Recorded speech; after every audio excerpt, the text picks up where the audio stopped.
강남 중심가에 위치한 고급 한식당은 점심시간이 가까워질수록 손님들로 붐볐습니다. 격자무늬 나무 창살 너머로 쏟아지는 햇살이 따스했고 테이블마다 정갈한 반찬과 김이 모락모락 나는 국밥이 놓여 있었어요. 한복을 연상시키는 유니폼을 입고 쟁반을 든 내 모습을 유리창에 비추어 볼 때면 가끔 낯설게 느껴지기도 했습니다.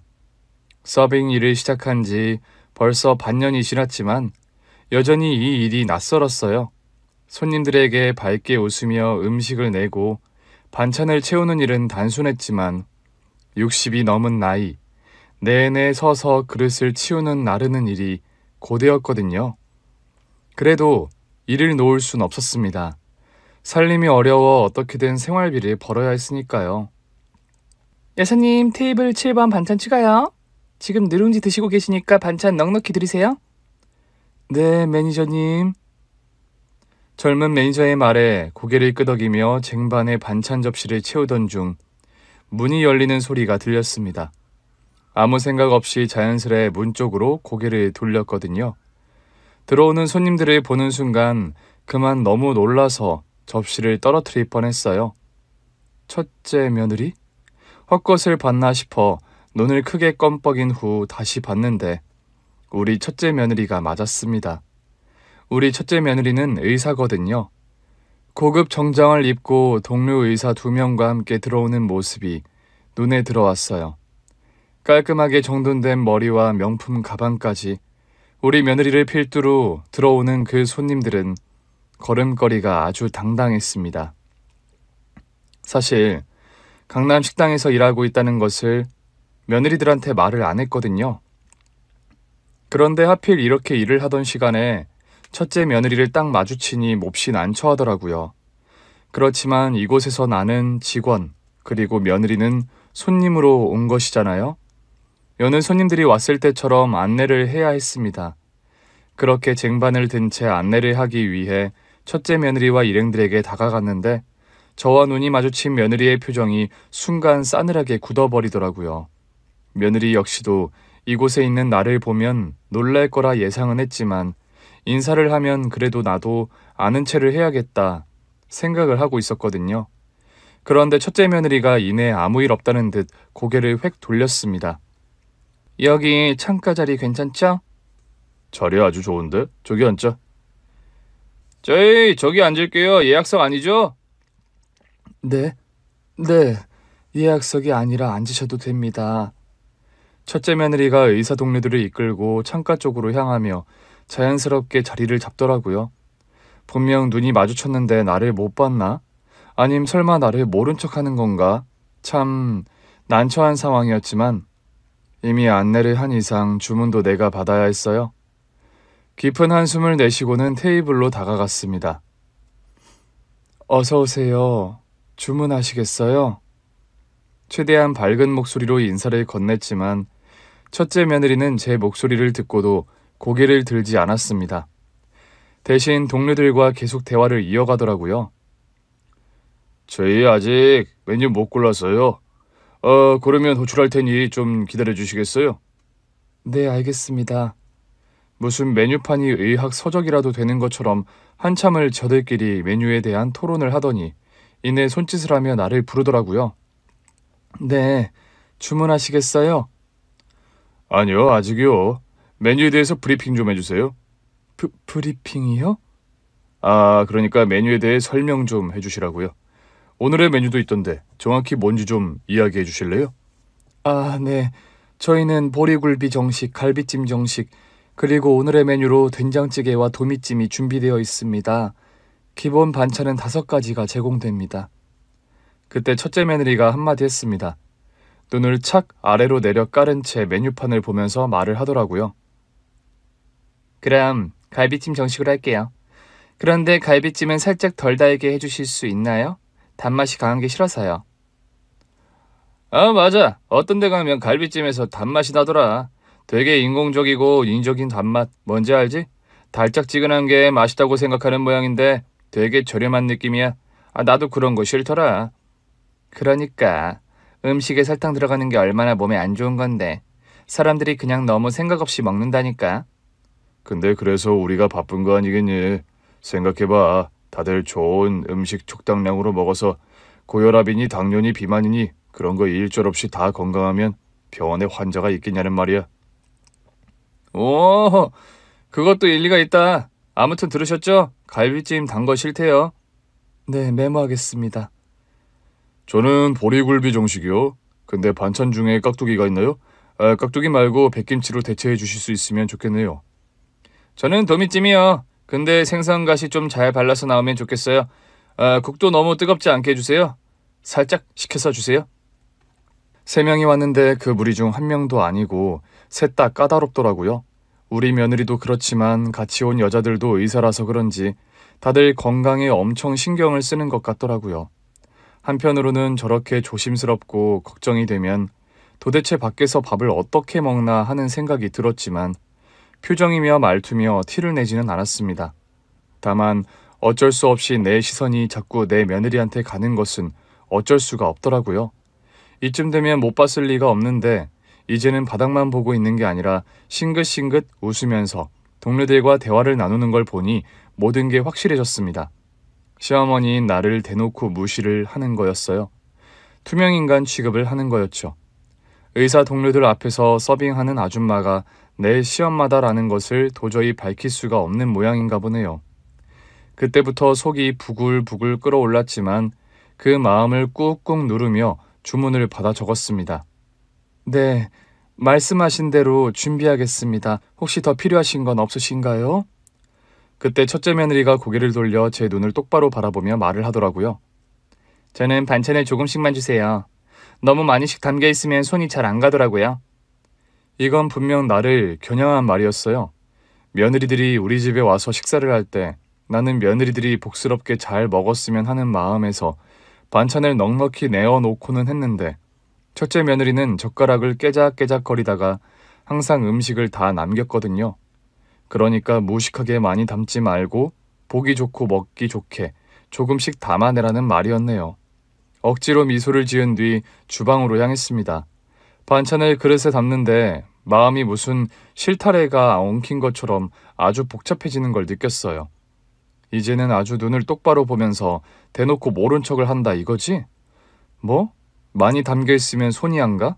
이제껏 젓가락질 깨작깨작하면서 다 남긴 게 반찬을 많이 담아줬다 뭐 이거야? 아주 지가 의사면 다야? 이 괘씸한 것 같으니라고. 처음 첫째 며느리가 가족이 되었을 때를 떠올리면 지금 이 순간이 더 서글프게 느껴지더라고요. 예전에는 저희 부부에게 깍듯했고 항상 예의 바르게 행동했던 첫째 며느리였거든요. 속이 끓어올랐지만 감정을 드러낼 순 없었습니다. 일은 일이니까요. 반찬들을 카트에 담은 뒤 첫째 며느리가 앉은 테이블로 가서 말을 했습니다. 여기 주문하신 반찬과 음식 나왔습니다. 저기요, 깍두기 대신 백김치로 부탁드렸는데요. 네, 백김치도 가져왔습니다. 여기 드릴게요. 아니 근데 백김치가 좀 묵네요. 딱 봐도 밍숭맹숭해 보여요. 다른 걸로 바꿔주실 수 있을까요? 네, 바로 가져다 드리겠습니다. 고마워요 아줌마. 그때 갈비찜 국물 맛을 살짝 본 첫째 며느리가 숟가락을 내려놓으며 말을 하더라고요. 갈비찜 양념이 좀 진한 것 같은데 간을 조금 덜해서 가져다 줄 수 있을까요? 음식을 다시 해서 달라는 말씀이실까요? 제가 주문할 때부터 당부드렸잖아요. 이건 너무 진해요. 짠 것 같거든요. 네, 확인해 보겠습니다. 잠시만 기다려주세요. 저는 그 진상들의 요구를 묵묵히 들어주며 다시 주방으로 향했습니다. 첫째 며느리는 동료들과 아무렇지 않은 듯 대화를 나누고 있는데 뭐가 그리 즐거운지 웃음소리와 말소리가 반찬 준비하는 곳까지 다 들리더라고요. 요즘 병원 수술 스케줄이 너무 빡빡한 것 같아. 한 케이스는 밤늦게까지 가더라고. 하지만 다들 믿고 따라와 주니까 큰 문제는 없지. 자기 실력이야 뭐 다 알지. 남들이야 의사라고 하면 그냥 다 돈 잘 버네 탄탄대로내 하는데 솔직히 나는 우리 같은 직종은 더 많이 벌어야 한다고 생각해. 노동의 공정성이네 형평성이네 말 같지도 않은 소리 들을 때마다 진짜 짜증난다니까. 내 말이 뭐 캐나다인지 호주인지는 리프팅 트럭 기사 버는 거나 의사나 월급 차이가 없네. 선진국이니 우리도 그래야 하네 하는데 그게 말이 되니? 지게차로 물건 옮기는 거랑 오퍼레이션이랑 같냐고. 오퍼레이트 수술하는 게 얼마나 정교한 건데. 지게차 운전도 나름 자격증 따야 한다고 전문직이는 하는데 진짜 웃음만 나오지. 미국이나 이런 나라 개인 병원 하는 의사들이 돈을 얼마나 쓸어 담는지 몰라서 그러는 건지 우리가 솔직히 의대 가려고 공부한 거부터 의대 학비, 졸업, 인턴까지 투자한 기간과 비용이 얼마인데 당연히 일반 사람보다 많이 보는 게 정상 아니야? 와, 여기서 열내지 말자. 그냥 무식한 사람들이 하는 말이니 하고 대충 듣고 흘러. 그래, 말을 말자. 속만 터지지. 밥이나 먹자. 첫째 며느리와 일행들의 대화 소리가 뚜렷하게 들려왔고 그들의 이야기를 듣는 동안 제 마음은 차가워졌습니다. 주방에서 다시 음식 조리를 했기에 서빙을 하러 가야 했지요. 백김치 다시 준비해드리겠습니다. 갈비찜은 다시 조리한 걸로 드릴게요. 이제야 괜찮네요. 고마워요. 첫째 며느리가 다시 조리한 갈비찜 맛이 입맛에 맞는지 흡족한 표정을 짓더라고요. 테이블을 정리하며 미소를 지으며 말을 했습니다. 더 필요한 거 있으시면 언제든 말씀해 주세요. 마음 한구석이 아려왔지만 그 자리에서 내가 할 수 있는 게 없었거든요. 괜찮아, 나는 이곳에서 내 일을 할 뿐이야. 그렇게 마음을 다잡은 뒤 쟁반을 손에 든 채 다시 분주한 홀로 걸어갔어요. 정신없이 홀을 왔다 갔다 하며 손님들을 살피고 있었는데 첫째 며느리 옆 테이블에 앉은 가족 손님이 눈에 띄더라고요. 가족 손님 중 꼬마 손님이 손을 번쩍 들고 막 흔들면서 저를 부르고 있었거든요. 아줌마 여기요. 여기 물 좀 갖다 주세요. 네? 저 포크도 떨어뜨렸어요. 네, 손님 잠시만요. 쟁반에 아이용 식기와 식기도구, 물을 챙겨 그 테이블로 갔는데 그 꼬마의 얼굴을 본 순간 그만 깜짝 놀라고 말았어요. 제가 아는 얼굴이었거든요. 곧바로 뚫어져라 내 얼굴을 바라보던 꼬마 역시도 이내 저를 알아본 듯 반갑게 인사를 하며 제품에 와락 안겼습니다. 그러자 옆 테이블에서 그 모습을 목격한 첫째 며느리 얼굴이 사색이 되었고 꼬마와 저의 관계를 알게 된 첫째 며느리는 그 자리에서 손이 발이 들도록 빌었답니다. 어디서부터 이야기를 해야 할까요? 사실 저도 처음부터 식당 서빙을 한 건 아니었어요.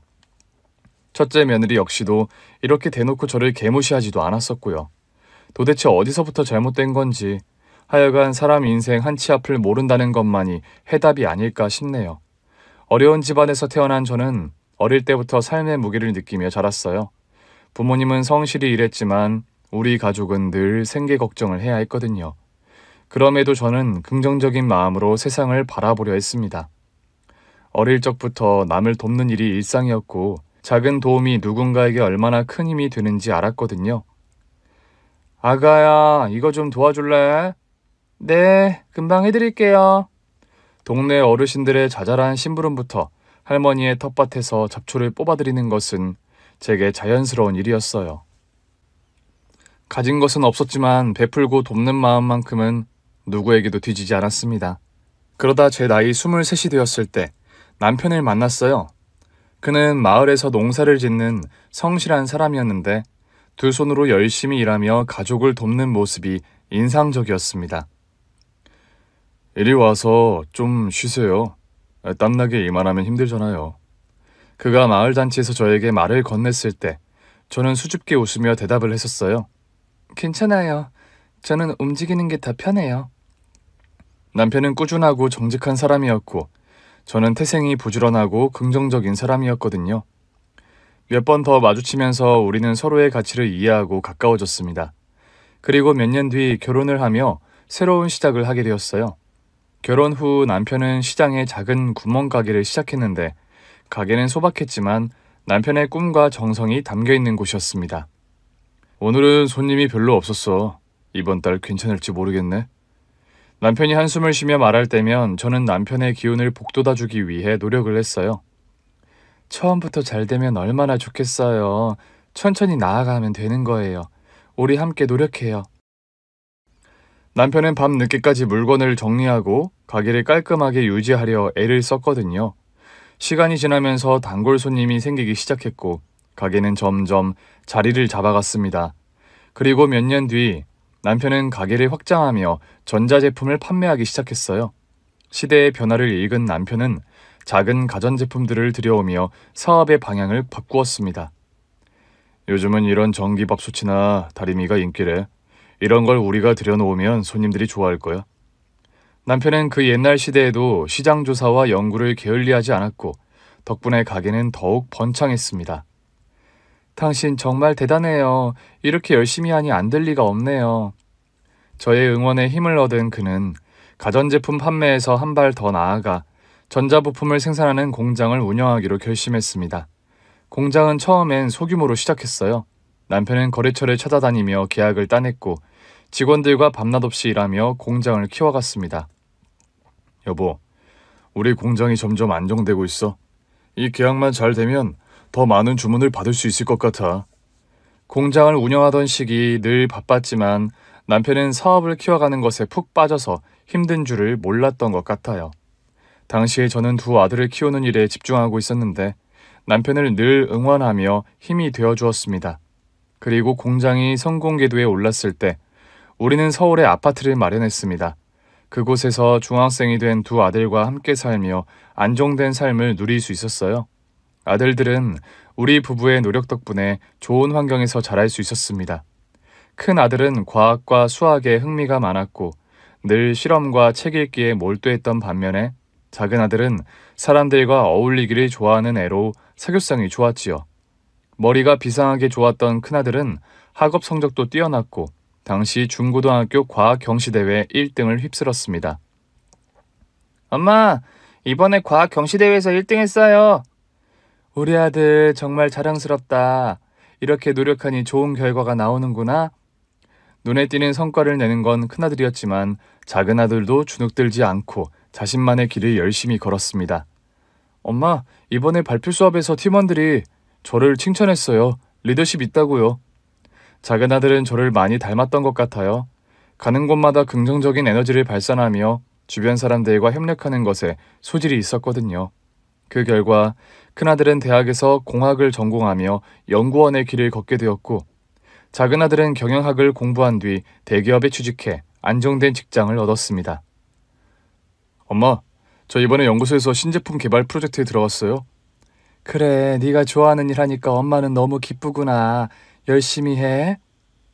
한동안 집에 못 갈 것 같은데 프로젝트 마무리되면 갈게요. 연구도 좋지만 항상 건강 챙기면서 해라, 응? 알겠어요. 어느덧 아들들은 다 자라서 제 몫을 다하며 살고 있었고 그 사이 남편과 저는 50대 중반이 되었어요. 세월이 참 빠르게 흘러갔구나. 그 나이 즈음 그렇게 느꼈던 것 같은데 남편이 운영을 하던 공장은 여전히 잘 돌아가고 있었습니다. 아들 두 녀석은 각자 자리를 잡은 뒤 차례로 결혼을 준비한다는 이야기를 꺼내더라고요. 엄마, 저 결혼하려고요. 만난 지 꽤 됐는데 이번에 정식으로 프로포즈 했어요. 그래, 정말 잘 됐구나. 어떤 아가씨인데? 연구에만 몰두하던 큰아들이 연애를 하는 것도 모르고 있었는데 결혼을 하겠다고 해서 깜짝 놀랐지만 당연히 잘된 일이라 생각을 했거든요. 그리고 이 공부쟁이인 아들과 결혼을 하려는 아가씨가 어떤 아가씨인지 몹시 궁금해지더라고요. 의사예요. 나이는 저보다 2살 어리지만 정말 똑똑하고 배울 점이 많아요. 의사라고? 세상에나. 엄마, 의사 며느리 생겨서 좋으세요? 그럼 공부밖에 모르는 우리 아들을 누가 데려가려나 했더니 아니나 다를까 너처럼 공부를 열심히 하는 의사 아가씨구나.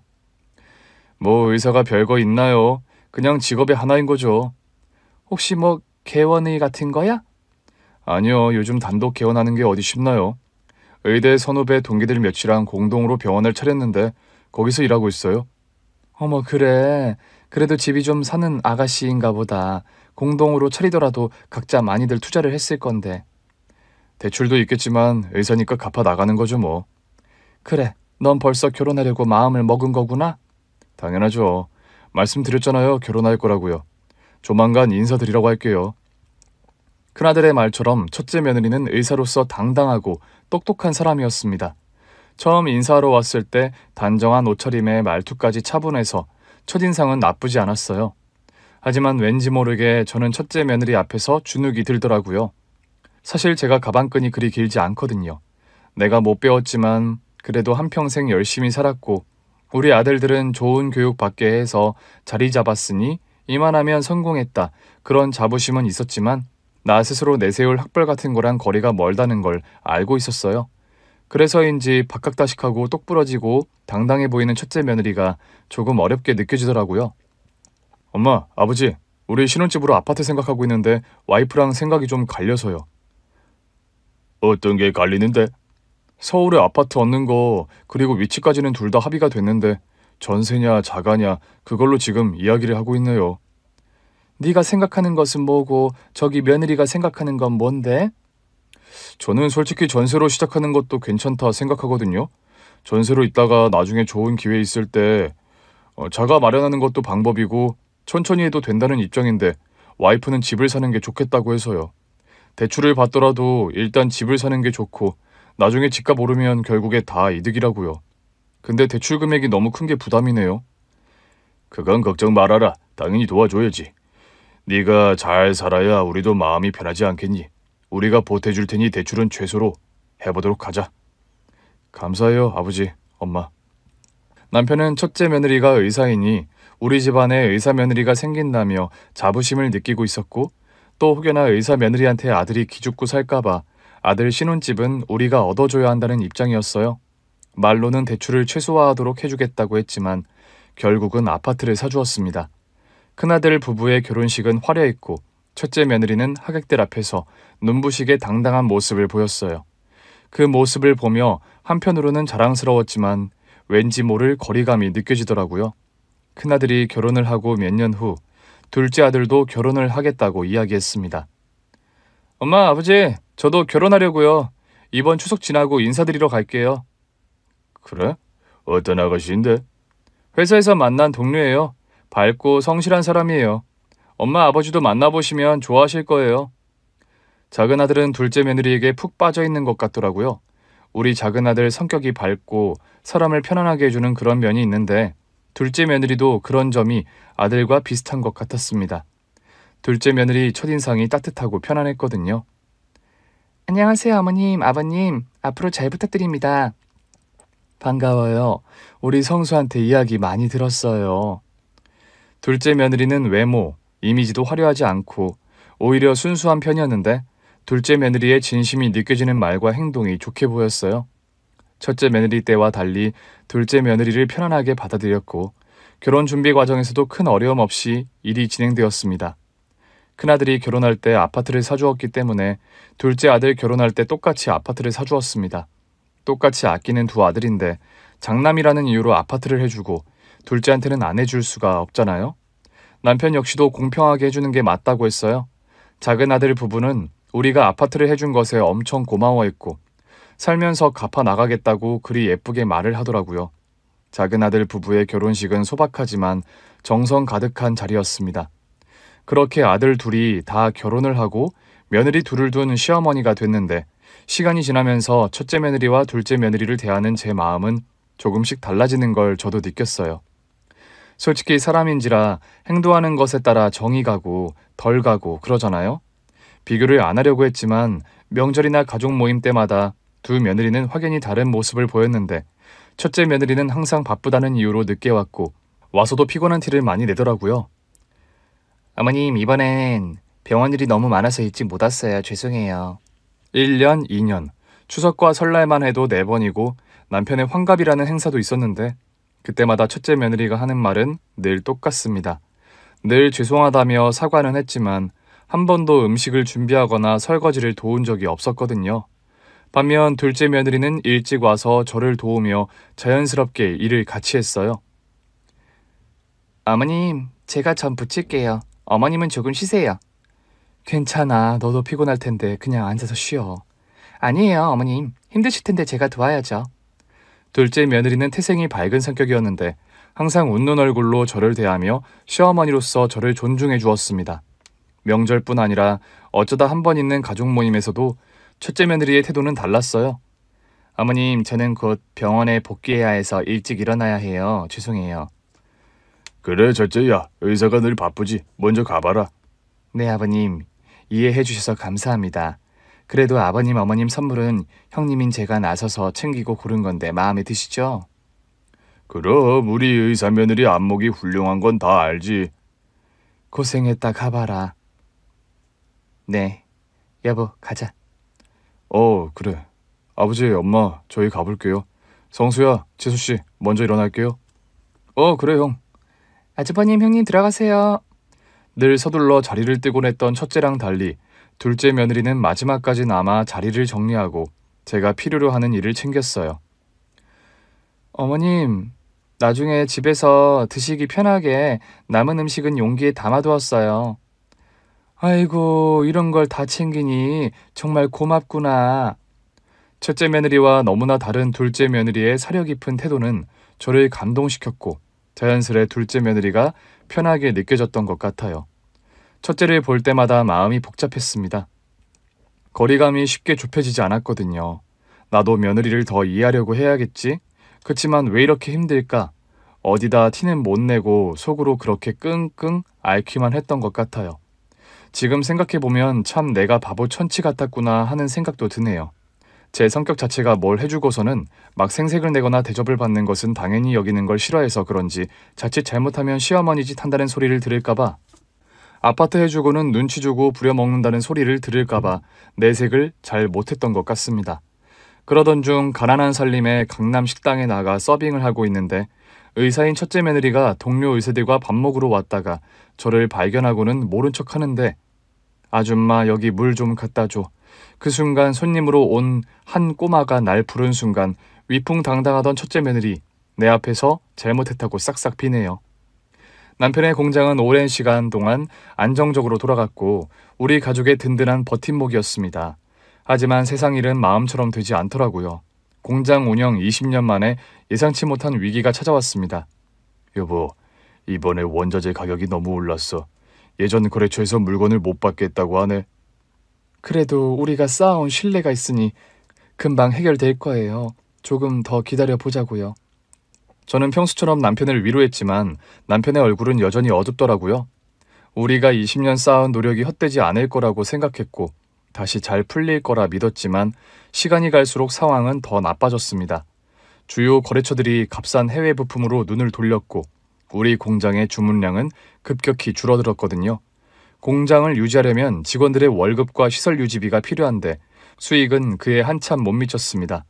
남편은 밤낮으로 대책을 찾으러 애를 썼어요. 우리 이대로 가다가는 공장 문을 닫아야 할지도 몰라. 여보, 여기까지 온 것도 대단한 거예요. 우리는 최선을 다했잖아요. 남편은 새 투자자를 찾기 위해 여기저기 발로 뛰었지만 돌아오는 건 냉정한 거절뿐이었어요. 결국 공장은 문을 닫았고 우리는 살던 아파트를 팔고 작은 전셋집으로 옮겨야 했습니다. 짐을 싸는 날, 저는 남편과 작은 방에서 물건을 정리하고 있었어요. 이렇게 될 줄은 몰랐는데 정말 미안해. 미안하긴요, 여보. 여기까지 잘해온 거예요. 그래도 아들 둘 다 키우고 장가까지 보냈으니 이만하면 잘 산 거 아니에요? 더 일찍 아니고 애들 다 자리 잡고 망해서 다행이야. 일부러 웃으며 말했지만 목이 메어더라고요. 그래도 이렇게 빚까지 남길 줄은 몰랐어. 이건 내 책임이야. 우리가 같이 만든 빚이에요. 그러니 같이 갚으면 돼요. 너무 자책하지 말아요. 그날 우리는 오래된 사진첩을 꺼내며 지난날의 추억을 떠올렸어요. 여보, 이 사진 기억나요? 애들 데리고 바닷가 갔을 때요. 남편은 사진 속에 웃고 있는 얼굴을 바라보며 작게 미소를 지었습니다. 그때 참 좋았지. 고생스러웠어도 행복했어. 당신 이때 참 빛났던 거 알아요?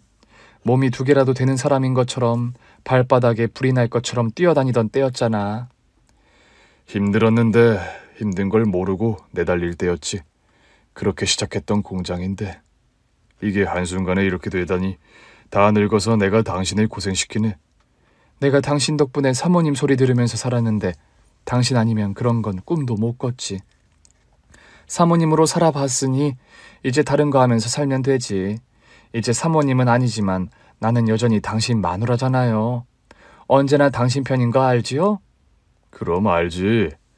세상이 두 쪽 나도 우리 마누라가 내 편인 건 알지.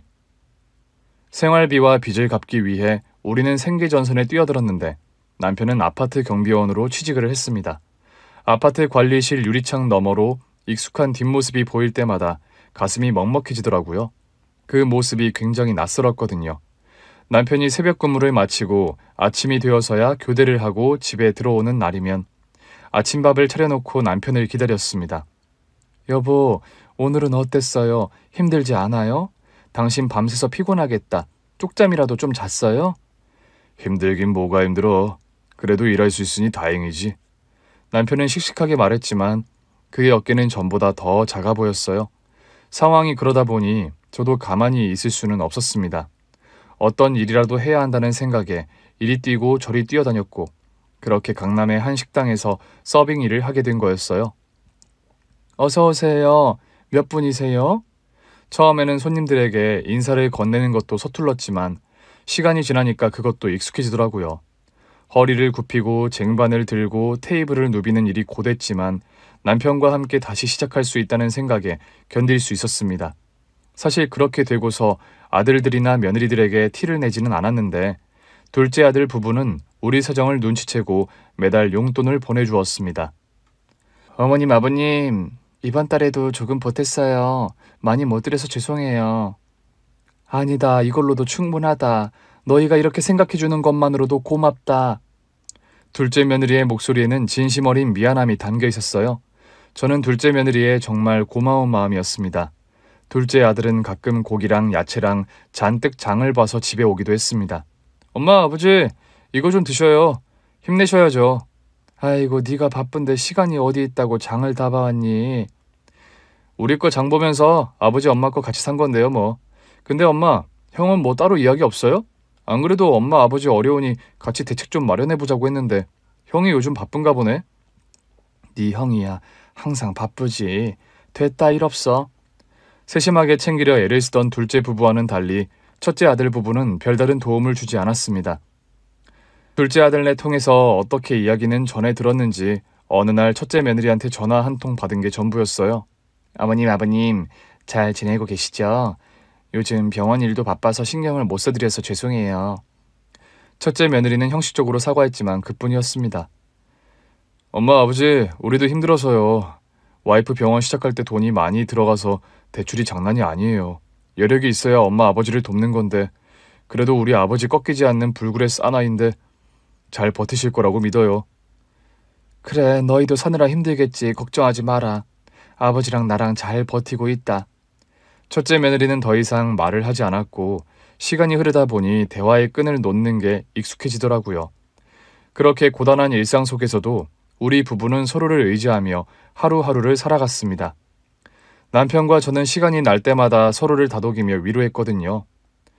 여보, 우리 이렇게라도 살 수 있으니 얼마나 다행이야. 이 나이에 그래도 일을 바로 구한 것만 해도 참 감사한 일이지. 그럼 당신이나 나나 아픈 곳 없이 건강한 게 참 감사한 일이에요.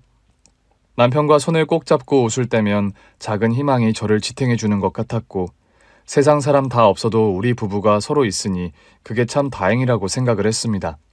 남편이 경비 일을 하는 것, 그리고 강남식당에서 서빙 일을 한다는 것은 사실 아들들에게 자세히 말을 하지는 않았어요.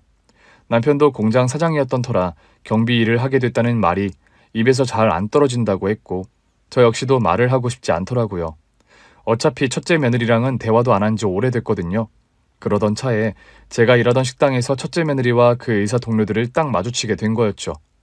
나를 보고서도 잠깐 놀란 듯 했으나 그 뒤로는 표정 하나 안 바뀌고 여느 손님처럼 행동을 하던 첫째 며느리, 음식 주문부터 까다롭게 하면서 이거저거 시키던 첫째 며느리와 그 의사 동료들, 속이 부글부글 끓고 있던 바로 그때 손님으로 온 꼬마가 저를 알아봤고 옆 테이블에서 그 모습을 지켜보던 첫째 며느리가 경악을 하게 된 것.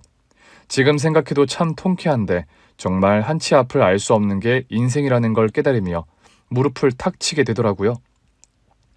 저와 그 꼬마 손님이 도대체 무슨 관계냐고요? 그 꼬마 손님을 식당에서 마주치기 1년 반 전의 일이 아직도 생생하게 기억이 나네요. 그날 남편과 저는 오랜만에 외식을 하고 집으로 돌아가던 길이었습니다. 저녁 하늘은 어둑어둑했고 길가에는 차량 불빛이 반짝이고 있었지요. 기분 좋게 남편과 이야기를 나누며 차를 타고 가고 있던 중 갑자기 앞쪽 도로에서 큰 충돌음이 들렸습니다. 여보, 저거 뭐야? 사고 난 것 같은데?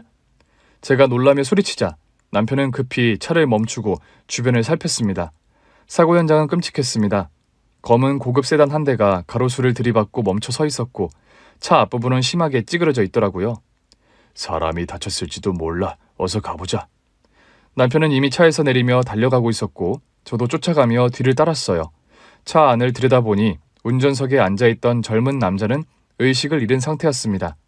그 당시에는 그 젊은 사람이 운전기사라는 걸 몰랐고 나중에 알았지만요. 그리고 뒷좌석에는 나이가 지긋한 남성과 어린 꼬마가 있었는데 두 사람 모두 충격으로 멍하니 앉아있더라고요. 괜찮으세요? 다치신 곳 없으세요? 여보, 얼른 119 신고부터 해. 여보, 신고할 테니 당신 얼른 저 뒷좌석 좀 봐봐요. 남편이 뒷좌석 문을 열며 물었지만 나이든 남성은 제대로 대답하지 못했고 옆자리의 꼬마는 그때서야 울음을 막 터뜨리더라고요. 여보, 아이를 먼저 꺼내야겠어요. 119죠? 여기 큰 사고가 났습니다. 차 안에 있던 3명을 구조했는데 의식을 잃은 사람도 있어요. 빨리 와주셔야 해요. 여기 위치가... 제가 다급히 말하자 남편은 차 안으로 몸을 기울여 아이를 안아 올렸습니다. 아저씨가 도와줄 테니까 무서워하지 말아요. 남편은 차분히 아이를 달래며 안전한 곳으로 옮겼고 저는 아이를 받아 진정시키려 애를 썼습니다.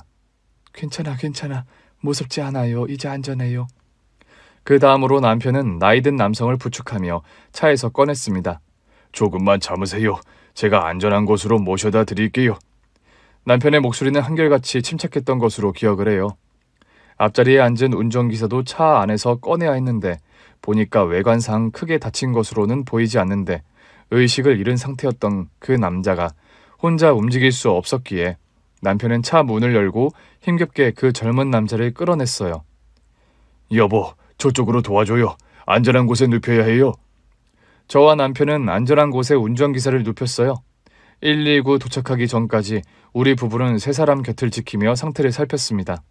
아이는 다행히 큰 부상은 없어 보였지만 두려움에 떠는 모습이 안쓰럽더라고요. 괜찮아. 곧 병원에 갈 거야. 무섭지 않아. 괜찮아? 저는 계속 말을 걸며 꼬마를 달랬던 것 같아요. 구급차가 도착한 후 세 사람은 병원으로 이송되었고 남편과 저는 그제야 안도의 한숨을 내쉬며 자리를 떠났습니다. 그리고 그 일이 있은 지 며칠 뒤 우리는 한 통의 전화를 받았어요. 안녕하세요. 저는 며칠 전 사고를 당했던 사람입니다.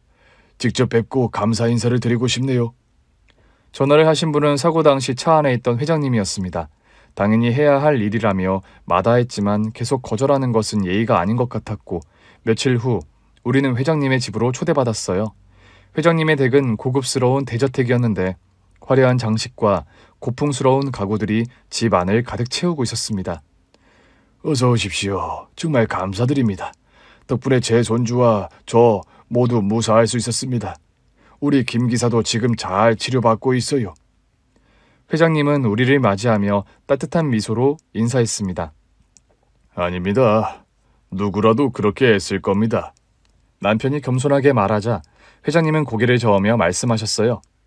아니요, 두 분이 아니었다면 저희 가족은 지금 이 자리에 있을 수 없었을 겁니다. 정말 고맙습니다. 요즘 같은 시대에 이렇게 선뜻 나서는 의인이 계시다니 아직 세상은 살만한가 봅니다. 그렇게 말씀해 주셔서 감사합니다. 고급스럽다는 말로 표현하기 어려울 정도로 융숭한 저녁 식사를 대접받았고 식사 후 차를 마시며 회장님은 남편의 사업에 대해 물었습니다. 아까 식사 자리에서 잠깐 말씀을 하셨는데 사업을 하신다고요? 어떤 일을 하시는지요? 회장님의 따뜻한 미소에 남편은 수줍게 웃으며 대답을 했어요. 전자부품 공장을 운영하고 있습니다. 작은 규모지만 나름대로 열심히 하고 있습니다. 회장님은 고개를 끄덕이며 칭찬하시더라고요. 그런 일을 하시다니 대단하십니다. 앞으로 더 잘 되시길 바랍니다. 회장님은 계속해서 우리의 부부에게 관심을 보이며 이야기를 나누었고 회장님의 따뜻한 태도에 남편과 저는 조금 긴장이 풀렸습니다. 우리 손주도 무척 고마워하더군요. 두 분을 많이 궁금해했어요. 영훈아, 두 분께 인사드려야지. 우리 할아버지랑 또 김기사 아저씨랑 또 나를 구해주셔서 감사합니다. 아줌마가 계속 괜찮다고 이야기해줘서 조금 안 무서웠어요. 그랬구나. 다행이네. 하필 우리 손주 녀석을 내가 데리고 나간 날에 그런 일이 있어가지고 원. 내가 우리 아들 부부한테 참 면목이 없었는데 그래도 이렇게 무사하니 정말 다행이지 뭡니까? 그날 저녁은 화기애애한 분위기 속에서 마무리되었어요. 집으로 돌아오는 길, 남편과 저는 깊이 감사한 마음을 나눴습니다. 여보, 우리가 그날 도울 수 있어서 정말 다행이에요. 생명은 소중한 거잖아. 그러게. 당신이랑 오랜만에 한 외식이었는데 그날 그렇게 마주친 것도 참 다 뜻이 있는가 보네. 그날의 일은 우리에게도 소중하고 감사한 일로 남아 있었어요. 융숭하게 대접을 받고 한동안 잘 지내고 있었는데 그 이후 남편의 공장이 어려워지게 된 거고 정신없이 일들을 처리하고 생계전선에 뛰어든 사이 시간이 흘러버린 거였죠. 약 1년 반 만에 회장님의 손자 꼬마 도련님을 보게 된 건데 그날은 엄마 아빠와 함께 식당에 온 거였더라고요. 여기 물이랑 포크요. 물을 포크를 테이블에 놓으려던 순간 꼬마 손님이 제 얼굴을 뚫어져라 쳐다보더니 갑자기 소리를 질렀습니다. 아줌마! 할아버지랑 나 구해준 슈퍼맨 슈퍼우먼 히어로 아줌마다! 꼬마가 자리에서 벌떡 일어나더니 저에게 와락 안겼어요. 저는 순간 당황했지만 아이의 밝은 웃음소리에 저도 모르게 미소를 지었습니다. 어머, 여기서 만나다니 영훈이 맞지? 이제 아픈 곳은 없어? 보니까 아주 건강하고 씩씩해 보이네. 저는 아이의 등을 토닥이며 웃음을 참지 못했어요. 그리고 그 장면은 식당 안 모든 사람의 시선을 끌기에 충분했습니다. 특히 첫째 며느리와 동료 의사들은 아연실색한 얼굴로 그 장면을 지켜보고 있었거든요. 첫째 며느리는 꼬마 손님이 저에게 와락 안기며 한 말을 듣고 깜짝 놀라 얼굴이 하얗게 질렀습니다.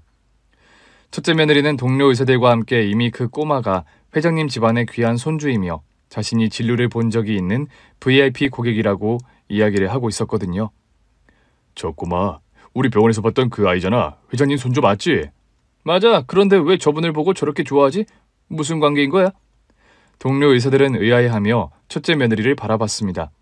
첫째 며느리는 아무 말도 하지 못한 채 눈만 굴리며 어찌할 바를 모르는 표정으로 있더라고요. 첫째 며느리가 가방으로 얼굴을 가리고 조용히 일어나려던 바로 그때 꼬마가 첫째 며느리를 발견하고는 반가운 목소리로 소리쳤습니다. 의사 선생님도 여기 있네? 안녕하세요. 꼬마는 환한 얼굴로 손을 흔들었고 첫째 며느리는 당황하며 어색한 웃음을 지었습니다. 안녕 영훈아. 여기서 보니 반갑네. 몸은 괜찮아졌니? 첫째 며느리는 최대한 평정을 유지하려 애쓰며 아이의 안부를 물었어요. 응, 할아버지도 건강하시고 나도 잘 지내고 있어요. 꼬마는 기쁜 목소리로 대답했고 이내 자신이 앉아있던 자리로 돌아가더라고요. 그 명랑함에 어찌나 기분이 좋아지던지. 그런데 꼬마의 부모님도 이 광경을 보고 있었고 저를 보더니 벌떡 일어나 다가왔습니다. 혹시 그때 저희 아버지와 아이를 도와주셨던 분이 맞으신가요? 꼬마의 부모님은 저를 알아본 듯 다가와 진지한 목소리로 물었습니다. 네. 별일 아니었어요. 저희가 그 자리에 있었던 덕분이죠. 제가 손사래를 치자 꼬마의 어머니가 고개를 저으며 제 손을 잡았어요. 아닙니다. 아이와 저희 아버님을 구해주신 것 저희 가족 모두 감사하고 있습니다. 정말 은인이세요. 그 순간 첫째 며느리의 얼굴은 더욱 창백해졌습니다. 다시금 황급히 얼굴을 가리며 자리에서 일어나려고 했지만 꼬마의 어머니가 첫째 며느리를 보고 인사를 건네더라고요. 선생님, 여기 계신 이분이 그때 우리 영훈이랑 아버님 사고 났을 때 현장에서 구해주시고 119 신고해주신 그분이세요. 제가 처음 영훈이 병원 데리고 갔을 때 말씀드렸었잖아요. 첫째 며느리는 입술을 깨물며 어색한 웃음을 지었습니다. 네, 정말 말씀을 들었는데 훌륭한 일을 하셨어요, 어머님. 그 순간 꼬마의 엄마 아빠가 동시에 놀라며 저와 첫째 며느리를 번갈아 보는 게 아니겠어요? 그렇군요. 세상에 이런 인연이. 우리 영훈이를 구해주신 분이 시어머님, 그리고 우리 아버지와 영훈이 진료를 봐주신 선생님이 며느님이시라고요? 근데 왜 병원에서 그런 말씀을 안 하셨어요? 여보, 대학병원에서 먼저 다 검진받고 이상 없다는 소견 들은 다음에 프라이빗한 진료 받으러 강남병원으로 옮긴 거잖아요. 프라이빗 병원이니까 막 그런 말을 안 하셨나 보죠? 그런가? 하여튼 대단한 인연이네요. 집안 모두가 참 훌륭하십니다. 꼬마의 부모님은 연신 고개를 숙이며 감사의 뜻을 전했고 저는 미소를 지으며 조용히 말했습니다. 네, 맞습니다.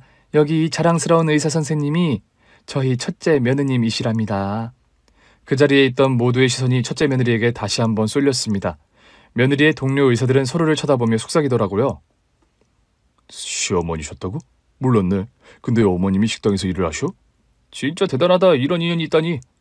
꼬마와 꼬마의 부모님은 첫째 며느리 테이블의 밥값을 모두 계산한 뒤 먼저 식당을 떠났고, 그 이후 첫째 며느리는 저에게 다가와 조심스럽게 말을 꺼냈습니다.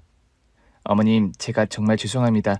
지금까지 무례했던 행동들 정말 용서해 주세요. 제가 어머님께 잘못했어요. 어머님 죄송해요. 정말 제가 죄송해요. 첫째 며느리는 그날 정말 손이 발이 되도록 저에게 싹싹 빌었습니다. 정말 제 인생에서 가장 통쾌하고 짜릿한 순간이었어요. 그리고 꼬마 손주를 통해 말을 전해들은 회장님은 제가 강남 식당에서 서빙 일을 하고 있다는 것을 알게 되셨습니다. 오랜만에 연락이 왔고 며칠 뒤 회장님은 다시 저희 부부를 회장님의 집으로 초대했습니다. 사업을 20년간 성실히 운영하셨다면서요. 한 번의 실패로 모든 걸 포기하지 마세요. 다시 일어날 수 있습니다. 이렇게 훌륭하신 분들이 큰 고초를 겪고 있다는 이야기를 듣고 내가 가만히 있을 수가 있나요? 회장님은 남편의 과거 공장 운영 경력을 칭찬하며 다시 사업을 시작할 수 있도록 투자를 제안하셨습니다. 그 따뜻한 말에 남편과 저는 눈물을 참지 못했어요. 정말 감사합니다. 다시 일어설 기회를 주셔서요. 꼭 성공하겠습니다. 그렇게 회장님의 도움으로 남편은 공장을 재건하게 되었고 몇 년이 지난 지금 사업은 점차 안정되었습니다.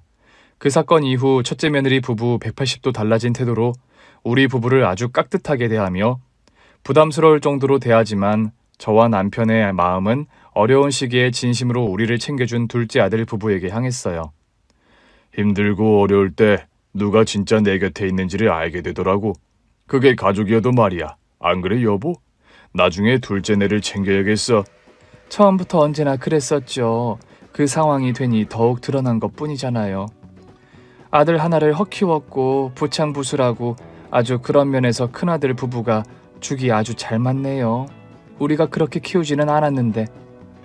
당신도 더는 생각 말어. 괜히 스트레스 받지 말라고. 그럽시다. 저희 부부는 현재도 회장님과 좋은 관계를 이어가며 감사한 마음으로 새로운 삶을 살아가고 있습니다. 오늘 준비한 사연은 여기까지입니다. 재밌게 들으셨다면 구독과 좋아요, 알림 설정까지 눌러주세요. 그럼 저는 다음 사연으로 찾아뵐게요. 오늘도 건강하고 행복하세요.